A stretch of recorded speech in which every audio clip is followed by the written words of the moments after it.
All right, everyone, welcome back into another props video. Going to be touching on the top prop bets here for this Thursday night showdown between the New England Patriots and the New York Jets. Let's go ahead and get into it. And so, as always, let's start out with a little bit of the game preview here. And what we're going to notice here is that, one, we have a lot of low-scoring games this week, which is kind of crazy. This is going to be one of them. So this is going to be a 38.5 for the game total. The Jets are actually going to be favored to win by 6 points, which, if you have watched these two teams play, I would say is interesting, just given the fact that these two teams have basically the exact same style of play, the exact same game plan as well.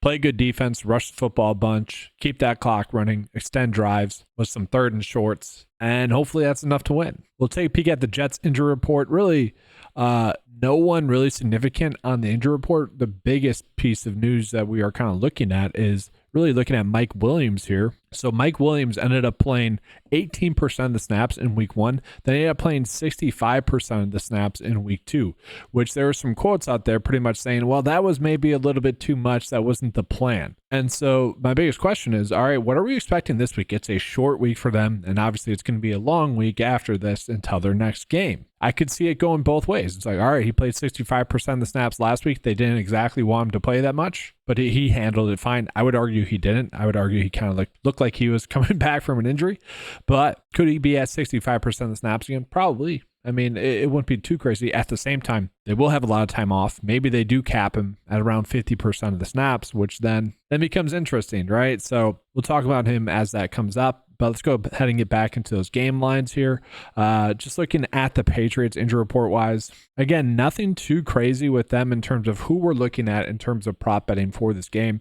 I do want to take a peek at their snaps as well, just for the Patriots, specifically their receivers. So let's get off of Mike Williams here. And then we're going to get into the receivers there for the Patriots. Just kind of looking at it, guys. So KJ Osborne has been the leader in terms of snaps there. Okay, KJ Osborne went 62, 75. Okay, so we like that average of 68% of the snaps. Then Demario Douglas, 60% and 56%. They made it clear that they were like, all right, it was a mistake not to get Demario Douglas involved at all. He had 0 targets in that game. Jalen Polk scored a touchdown in that game, which was nice. 60% of snaps, 54.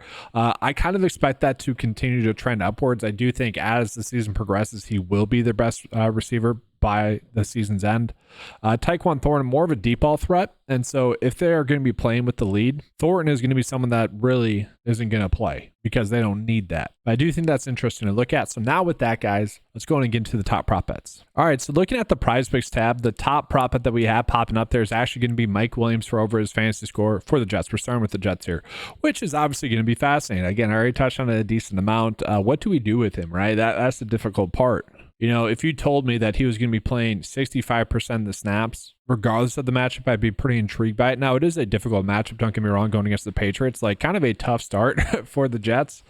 Tennessee's a better defense than I think people thought, and the Patriots are, very strong as well. And given the play style that, again, the Jets want to play, I don't know if we can really expect Mike Williams to have a good game. I don't know if they need him to. Now, he is someone that can catch a goal line touchdown. Maybe there's that there.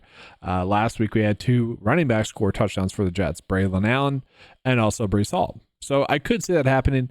For me, guys, I just don't want to bet on Mike Williams. I don't want to bet on really what his snaps are going to be. That seems like a losing battle. And so from there, what's the next best bet that we have? Well, looking at it from the PrizePicks board, that's going to be Aaron Rodgers for under his fantasy score. But when we're looking at this, we're going to notice that the underdog line is the one that we'd probably want to be chasing there. So I'm fine with that for his under there. And then Tyler Conklin for under 5.5 fantasy score. This is where it gets difficult, guys, because Tyler Conklin has been someone that has been playing a decent amount. And I want to pull him up here on the NFL DFS cheat sheet, which has some information listed down here that I think is useful for props betting, obviously. Playing a bunch of snaps, 90% of the snaps in week 1, 93% of the snaps in week 2. Hasn't exactly been productive with that, guys. Like, he's projected to get right around 1.67. This game averaging 1 reception. Vegas thinks he could, have a decent game. The defense has given up about 2.82 receptions to opposing tight ends as well. So there could be a good game in there. But again, granted the low projection game total for this game and just how these teams both want to play, where it's going to be slow pace. It's going to be establish the run, extend drives with the run, maybe some thirds and shorts. Like, I am going to be favoring the unders. So the fact that this one's popping up, 53.3% likelihood for the under to hit, I'm kind of okay with that. And again, just to reiterate, guys, it is a one-game slate. We're not going to get big edges that we typically would by looking at it from a Sunday, full Sunday of game or action. But like betting the under for a tight end that can easily get schemed into the game, one that's playing 90% of the snaps. Like, I don't exactly love that. But again, one game slate. We can't really be too choosy. Another one that we have here, Greg Zuerlein for over 6.5 kicking points. I actually don't mind this one, guys. Greg Zuerlein is someone that I do think will have a good game. Like, it makes sense. The game total's low. Aaron Rodgers is smart. He's not going to force, plays in there to try to score a touchdown for the most part, hopefully, right? It is Thursday, though. I want to bring that up because Thursday, just the most random stuff seems to happen on Thursday. So we're expecting this game to be extremely low scoring, run-heavy script. Both defenses playing great. Probably going to be like each teams are going to score 30 points, and it's just going to be a passing fest. I don't expect that, but kicking points, I don't mind there from Greg Zuerlein. It's really not too hard to imagine him getting that over. Another interesting one is going to be Braylon Allen for his receiving yards over. The reason why I find that interesting is because he is someone that played a little bit more. I kind of mentioned this on Twitter a few times, or X, I guess now. During the summer when it was best ball season, I was mentioning Braylon Allen should not be going undrafted. He's one of the few clear-cut backup running backs that might actually have season-long value. It didn't take that long for that take to come to fruition. I mean, 2 touchdowns, right? That sure seems like he has some season-long value. 11 opportunities in that game as well. The passing production given that he had was a little bit strange. Now, as you guys will see in the back here, Wisconsin sports fan, okay? Like, I've seen Braylon Allen play. I always thought he was a better pass catcher than really maybe the Badgers gave him credit for. So that was awesome to see him get him work in the passing game. At the same time, it was something that barely ever happened. So I don't know if we can really expect him to be involved in the passing game again. Maybe a bet that we just don't even need to go in on too much. But that kind of does it. Like, I'll show you guys the other prop bets that we're getting for them on PrizePicks specifically here. Garrett Wilson for under his fantasy score. Like, if you were wanting to make that bet, you would do it here on PrizePicks, slightly better edge there. Allen Lazard under fantasy score. Like, the data is telling us it's probably going to be a game in which the unders are the way to go. It makes sense with the game total. I think that correlates pretty well. That'd probably be the route that I would want to go with as well. Let's go ahead and show you guys the underdog prop bets from the Jets. And it is going to be more of the same, but again, that Aaron Rodgers one is really going to be popping up in there as well. Breece Hall for over his first quarter receiving yards as well is one that's decently popping up in there as well. From there, again, Greg Zuerlein's a decent one, but nothing too crazy from there. So I think we are probably looking at Aaron Rodgers under fantasy points. We'll see. He's not going to throw 2 passing touchdowns to running backs again. I think we can almost bet on that. Lock that in. At the same time, guys, like, Aaron Rodgers was, obviously it's Rodgers, right? Like, one of the most, if not the most accurate quarterbacks ever, especially when he needs to be. He was putting some passes exactly where he needed to be. That Breece Hall touchdown was just like an ideal, like, 2 studs in the NFL going out and making a fantastic play. If you guys haven't seen it, look it up. I mean, it's just perfect ball placement and perfect body control by Breece Hall to go out and catch that one. Let's go ahead and jump now into the Patriots. And at the end, I will be showing you guys some tackles and assist props that we have as well for Underdog. But looking at Underdog still for the Patriots now, again, really not that much there. KJ Osborne to be a push at 2 receptions, I don't mind. If they are going to be 6-point underdogs in this game, which again, I find that kind of crazy. But if they are, playing behind by a touchdown, they're going to have to throw the football seemingly at the end of the game, which is something they really haven't had to do too much of. And so if that does happen, KJ Osborne should be able to have a decent game. And then again, kind of just given the game that we have, Jacoby Brissett for his under fantasy score is seemingly an okay one. Again, slightly better edge there on Underdog if you guys are liking that. That's pass completion, sorry. But still, slightly better edge there on Underdog. Here's his fantasy score, 10.95. Like, that is crazy for quarterbacks fantasy score to be at 10.95. Now, this one only has about a 50-50 split there, but definitely a crazy line that we're getting. But looking at the Patriots here on PrizePicks, KJ Osborne for under his fantasy score is seemingly the way to go. 4.5 for his fantasy score is what is being presented to us as one of the best, if not the best, prop bets for the Patriots on the slate, which that's crazy, right? Their number 1 receiver seemingly.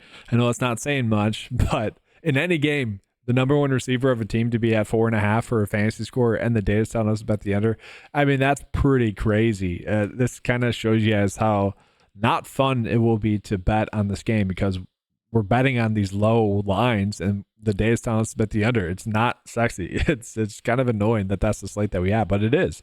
From there, let's see here. I don't really want to touch Jacoby Brissett rush attempts. Hunter Henry just went off. Okay. Kind of was their top pass catcher. It seemed more that they saw something in the film with the Seahawks that allowed them to choose to be able to have Hunter Henry have a big game. I don't exactly see that happening this week. I mean, Okonkwo for the Titans did score a touchdown, I believe, if I'm remembering correctly. Could be wrong. That might have been week 1. But like, we're not like, these defenses are good, and I know he's kind of been their top pass catcher at least last week, but 8 is a lot. 8 for a fantasy score is a lot, and especially for a tight end. I could see myself betting the under there. All the day is telling us about the under. Now, the one I want to call, like Demario Douglas, is someone that the coaching staff was vocal about, saying, all right, we need to get him more involved. That was a mistake to not have him be involved. This is like 3 catches for 20 yards. That wouldn't be too crazy, again, given the fact that the Patriots are seemingly going to be playing from behind. This would be a decent bet for us to make. But the margins are thin here, guys. They really are. Now, I do just want to talk about some prop bets in general that maybe aren't popping up on the data as much as, we'd really want. Garrett Wilson's receptions, 5.5. If I had to choose, and I feel like people are going to ask this, so that's why I'm presenting it as well, I would want to go the over. Just look at the way that the Seahawks were productive against the Jets. Like, JSN had a massive target share, had a very good game. Garrett Wilson is more closely related in terms of skill set to JSN, I would say. Obviously, DK Metcalf also had a big game. Some of his production came from a blown coverage play where the defender even admitted, yeah, I just ran the wrong play there. But I think you could do like a 1-for-1 swap, Wilson and JSN. And if that is going to be the case, yeah, Garrett Wilson should be able to have a massive game. So I wouldn't mind betting the over there if we had to. But that's really it from there. We saw the Demario Douglas fantasy score. Like, yeah, it's okay. Again, we just have thin margins for this game, so we're probably not messing with it too much. But I'll go ahead and show you guys the top prop bets that we have. But I do want to go and show you guys some prop bets that are popping up on Underdog as well. These tackles and assist props, they're all being favored as like pushes. Which is fine. Like, I was able to actually hit like 3 bets, small bets, not like nothing crazy on Monday, like 2 3-for-3s, and then like a 4-for-5 flex slip. More so because I just want to see, because these tackles and assist props kept popping up. It was like this exact same thing. So that was encouraging at least, but they're all being favored as pushes. So like, and again, like going back to that, the 4-for-5 slip on Monday night was a 6 slip bet, one of them being a push. I mean, it's nothing sexy, but like, these are all decent if you guys want to roll with these. Not terrible. Those are like literally the best bets that we have on the board. So I'm going to mix those in there on Underdog. So let's go ahead and show you guys the Underdog bet of the day.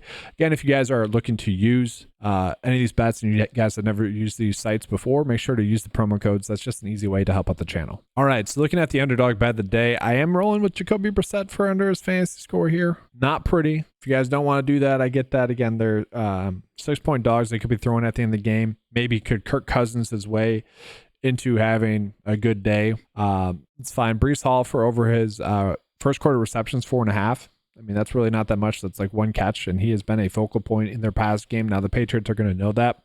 At the same time, Zach Charbonnet had a decent amount of work in the passing game. I would argue he probably should have had more.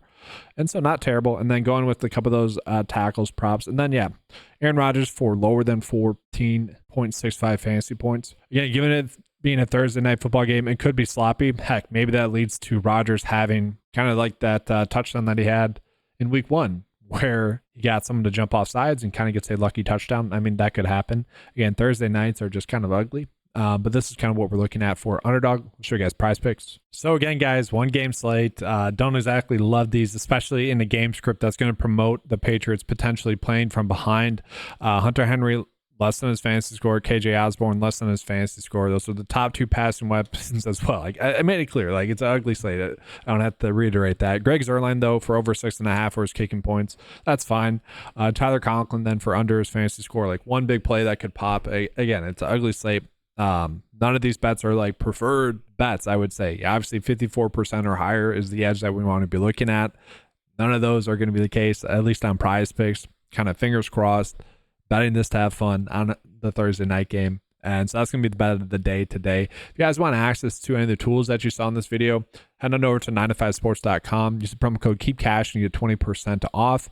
As you guys noticed maybe in this video, I'm always adding tools. I added that NFL DFS tab to the website.